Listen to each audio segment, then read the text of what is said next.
it's on. Hey everyone, welcome to my first YouTube video. I'm just gonna do like a chit chat, get ready with me. Okay, so the first thing that I'll do after washing my face and letting it dry is to go in with an essence or a hydrating toner. So after that sinks in, I will use a serum, preferably a vitamin C serum, and this one from Ole Henriksen.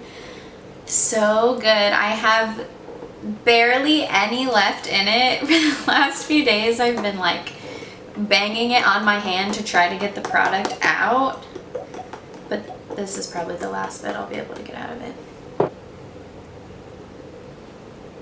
I know this is one of those things that every person on YouTube says, but pat your eye cream in with your ring finger. I only do it because everyone else says to do it. I don't know if it really makes that big of a difference, but apparently your ring finger is your most gentle finger. If you pat your eye cream in with your ring finger, you don't wrinkle as soon. I don't know if it's actually true or not. I just do it because if the skincare professional says to, yeah.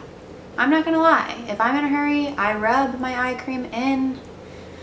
It happens. Yep, this is the part where I start to rub. I get impatient and I just want it in. If this is really bad, please do let me know so I can stop doing it now. The moisturizer that I'm currently using is the Kate Somerville Wrinkle Warrior. Funny story, I bought this for my mom. She didn't use it, so I took it. And it's so good! I am so happy that I was brought into this product's life. I'll just do 2 pumps of the moisturizer. Okay, so this especially, I'm going to let it sink in for like 30 minutes. If you do not give your moisturizer time to sink in before you go on to your makeup, your foundation just isn't going to look as good. And it's also not fair to your like skin and the moisturizer that you're just laying makeup on top of it. Doesn't really get the opportunity to do its job unless you give it time to sink in. So I will let all of this sink in and blow dry my hair, do whatever I'm gonna do to my hair that day. So yeah, let's do it. That was weird. Just like the moisturizer, you really wanna let your primer sink into the skin before you put foundation on. Like at least 10 minutes. If you could do 30 minutes in between primer and foundation, that's even better. So, while I wait for my primer to sink in, I usually do my eyebrows, which I don't really do too much to them anymore. I used to really draw them on. And I always start from the underneath of the brow going upward.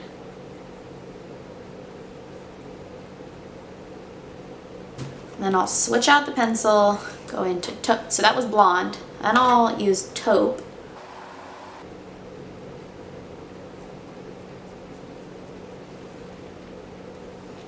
That's it. So what I always do when I put foundation on is use a damp beauty blender. I cannot even imagine putting makeup on my face without this. It's so good. If you don't use a damp beauty sponge yet, you should get one. It's life-changing for makeup. It really, really is, especially if you have dry skin. I'll mix through 2 foundations and a liquid highlighter. Just depending on like if I'm tan or not, or if I want a more full coverage, or how long I need it to last, I'll use different products. But for today, I just want something that looks natural and dewy, but does cover my blemishes. Mix it together. Then I'll put a few dots on my forehead, and I'll just do it in sections. I don't really like to put all of the foundation on my face and then blend it out because it gets dry. The last place that you're blending, just feel it doesn't work that well for me. So beauty blender is damp, and I just pat it in. This is one of my favorite parts of my entire day. Like when I sit down with my iced coffee and do my makeup and just, I don't know, I'll usually listen to a podcast or an audiobook or watch a YouTube, not watch, but like play in the background a YouTube video of someone else doing their makeup, like a chit chat, get ready with me. Just feels good. I like it.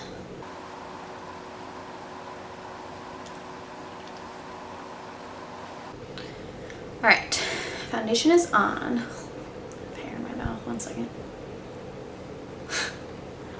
Alright, so once the foundation is on, oh my god. Alright, so once the foundation is on, just blend a little bit more. You can never blend too much, you know? You can definitely not blend enough, but you can never blend too much. So I really make sure everything is untraceable. I do not think if you were up close looking at my skin, you would be able to tell that there was makeup on it. I always use this. I'll switch out other concealers, but this one I always come back to. There's nothing really, I mean, I'm sure something compares to it, but for the price, nothing else really compares to it. Next thing I'll do is spot conceal and like conceal the center of my face to brighten it up. So I'm using the Estee Lauder Double Wear Concealer, which nobody ever talks about this. One thing I've learned is that the longer you let the makeup sit on the spot, the more full coverage it will be. So when I conceal little dots like this around my face, I'll let it sit on there. Put some more coverage. And then right here.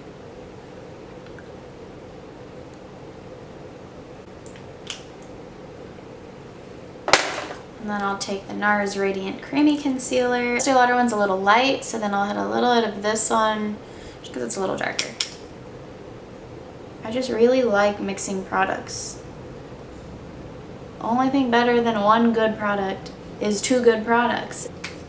Nothing exact. Then I'll blend out the middle. And another trick that I like, so I put very little foundation on my entire face. Then I'll put this concealer in the center of my face. My face looks more flawless, but I don't have as much product like caking up. Because no one really noticed the outside of your face anyway. So after concealer, I will go into bronzer. Just buff in circular motions, kind of all around the front of my face. I'll grab some more for this side. I feel like it's getting really intense. My arm was starting to burn. I gotta chill out. Bronzer is on. Next thing I'll do, take a smaller brush and the same bronzer, just kind of like lightly pat it in there, and I'll pinch it down and just go down the sides of my nose a little bit. Just blend it out. I'll blend it into my eyelid and like my socket right here. I don't know if this helps with the whole nose situation or if it makes it worse. It just makes me feel better knowing that I tried. So yeah, I think that does a little something. Maybe not. I guess I'll know when I look back over the footage. I don't always wear blush, but since I'm doing the face, I just go to the blush. Barely get it in there. Every time I dip into a product, I really tap off the excess. And then just lightly, I like to start on the apples of my cheeks and then like flick it, like tiny little flicks up and back. The highlighter that I've been liking is the Anastasia Beverly Hills collab with Amrezy. Personally, on my skin tone, I like to use a goldy, more yellow tone rather than like a pink highlighter. I really hope this looks the same on camera that it does in real life because I freaking love it. Last few things that I'll do is mascara and brow gel. Yeah, just mascara and brow gel. That's all that's left. So just do a little bit of mascara. My eyelashes are pretty long, so I don't need that much mascara.